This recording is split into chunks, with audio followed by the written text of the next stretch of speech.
تو وہ دہشت کی بنیاد پہ رکھی ہے، اور ان کو یہ نظر آتا ہے، ان کو یہ احساس ہو چکا ہے کہ بھائی ہم نے یہاں کی عوام کے لیے کچھ نہیں کیا، ہم نے ایک آل انکلوسیو گورنمنٹ بنانی تھی، نہیں بنائی، یہاں کے بچیوں کے ایجوکیشن کے رائٹس نہیں دیے، یہاں خواتین کو آزادی نہیں دی، ان کو ان کے حقوق نہیں دیے ہیں، مہنگائی ویسے ہی بڑھتی چلی جا رہی ہے، ملک ہم خانہ جنگی کی طرف لے کر جا رہے ہیں، عوام ستائے ہوئے ہیں، عوام تنگ آ چکے ہیں۔ سو ایسے میں کیا چیز ہے جس سے ہمارا اقتدار چلتا رہے؟ تو وہ دہشت ہے، وہ خوف ہے۔ اس خوف کو، اس دہشت کو پھیلانے کے لیے وہ ان دہشت گرد عناصر کا استعمال کرتے ہیں، اور وہ یہ بھی نہیں چاہتے کہ ہمارے مخالف اگر کوئی گروپ موجود ہے تو یہ دہشت گرد عناصر کل کو ان کے ساتھ مل جائیں اور پھر مل کے یہ سب ہماری حکومت کا تختہ الٹ دیں۔ So this is why they are not taking any action against all these terror organizations working within Afghanistan۔ Afghanistan کے اندر یہ تمام تر جو ایکٹیویٹیز ہیں، چاہے وہ ٹریننگ کیمپس ان کے موجود ہوں، کس طریقے سے ان کو وہاں پہ اسلحہ دیا جا رہا ہے، کس طریقے سے ان کو فنڈز فراہم کیے جا رہے ہیں، پوری دنیا اس جانب اب نظریں لگا کے بیٹھے ہوئے ہیں، پوری دنیا کو ایویڈنسز مل رہے ہیں، پوری دنیا کے پاس ایسے شواہد آ رہے ہیں جس کو افغان حکومت ڈینائی نہیں کر سکتی ہے۔ اب یہ جو طالبان ہیں جو اس وقت حکومت میں بیٹھے ہیں، دیکھیں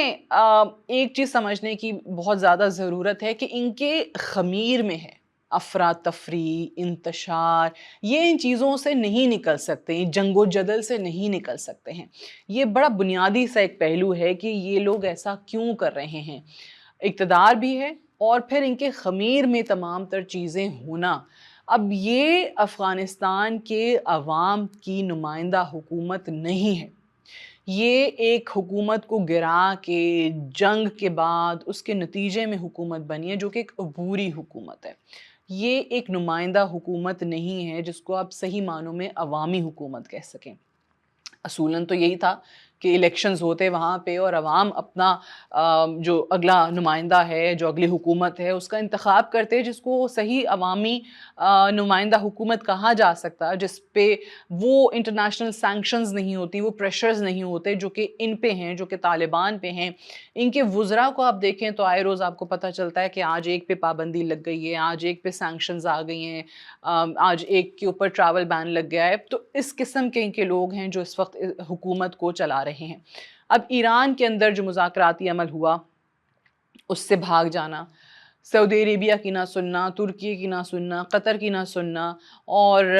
اس طریقے سے اپنی جو ڈھٹائی ہے اسی پہ ڈٹے رہنا، چلیں ایک لحاظ سے اچھا ہے کہ دنیا دیکھ رہی ہے کہ پاکستان کا موقف کس حد تک درست تھا، اور پاکستان جو افغانستان کے حوالے سے کہتا آ رہا تھا وہ 100% صحیح بات تھی۔ سو اب یہ دیگر ممالک کو بھی جو نظر آ رہا ہے، خاص طور سے میں اس خطے کے اندر جو ممالک ہیں ان کی بات کر رہی ہوں، وہ بھی آہستہ آہستہ پاکستان کی طرح ان سے دوری اختیار کرتے چلے جائیں گے۔ ابھی جس طرح ہمارے امبیسڈر صادق خان جو کہ اسپیشل ریپرزینٹیٹیو ہیں افغانستان میں پاکستان کے، انہوں نے بھی اس مذاکراتی عمل میں شامل ہو کے یہی بات کی ہے کہ یہ صرف پاکستان کے لیے خطرہ نہیں ہے جو کچھ افغانستان کے اندر ہو رہا ہے، یہ خطے کے تمام ممالک کے لیے خطرہ بن چکا ہے، اور ہم پہلے اس پہ کئی بار بات کر چکے ہیں کہ اب یہ خطے سے بڑھ کے آپ کو معاملہ نظر آتا ہے۔ اب اس پہ یو ایس کے اندر بھی انسیڈنٹ ہوئے ہیں، اب اس پہ آسٹریلیا کے اندر بھی انسیڈنٹس ہوئے ہیں، پورے یورپ کی نظریں جو ہیں وہ افغانستان کے اندر کیا کچھ ہو رہا ہے، کیسے یہاں پہ دہشت گردی کو پروموٹ کیا جا رہا ہے، اس کو ایکسپورٹ کیا جا رہا ہے۔ سو مجھے یہ لگتا ہے کہ بڑی جلدی آپ کو خطے کے دیگر ممالک بھی، جیسے پاکستان نے افغانستان سے دوری اختیار کی ہے، اسی طریقے سے افغانستان سے وہ بھی آپ کو دور ہوتے ہوئے دکھائی دیں گے، کیونکہ ان کو یہ نظر آ رہا ہے کہ افغان طالبان حکومت کسی بھی ایسے کام میں سنجیدہ نہیں ہے جس سے دہشت گردی کو روکا جا سکے۔ یہ دہشت گردی جنم لے رہی ہے ان کی سرزمین سے، لیکن اس کا شکار ریجن کے دیگر ممالک ہو رہے ہیں، ان کی معصوم عوام ہو رہی ہے، جس کا زیادہ بوجھ اب یہ ممالک نہیں اٹھا سکتے ہیں۔ سو یہ آئی تھنک ڈو اور ڈائی ہے فار افغان طالبان گورنمنٹ۔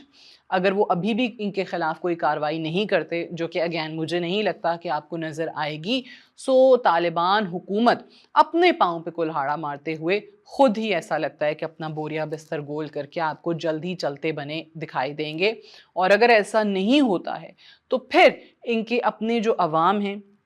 جو بہت پریشان ہیں، جو ستائے ہوئے ہیں ان کے اقدامات کی وجہ سے، ان کی نہ ہونے والی یا نہ نظر آنے والی گورننس کی وجہ سے، جس میں بڑے وعدے تو کیے گئے تھے عوام کے ساتھ لیکن ڈیلیور کچھ نہیں کیا گیا، ان کی فلاح و بہبود کے لیے کچھ نہیں ہوا، کچھ ان کے ویلفیئر پروجیکٹس نظر نہیں آتے ہیں۔ ہر گزرتے دن کے ساتھ ان کی مشکلات بڑھ رہی ہیں، مہنگائی بڑھ رہی ہے، کھانے پینے کی اشیاء نایاب ہو رہی ہیں، ادویات نایاب ہو رہی ہیں۔ تو یہ وہ چیزیں ہیں جو کہ اس ملک کو بہت جلد ایک خانہ جنگی کی طرف لے کر جا سکتی ہیں۔ آج کے لیے اتنا ہی۔ Thank you so much for watching.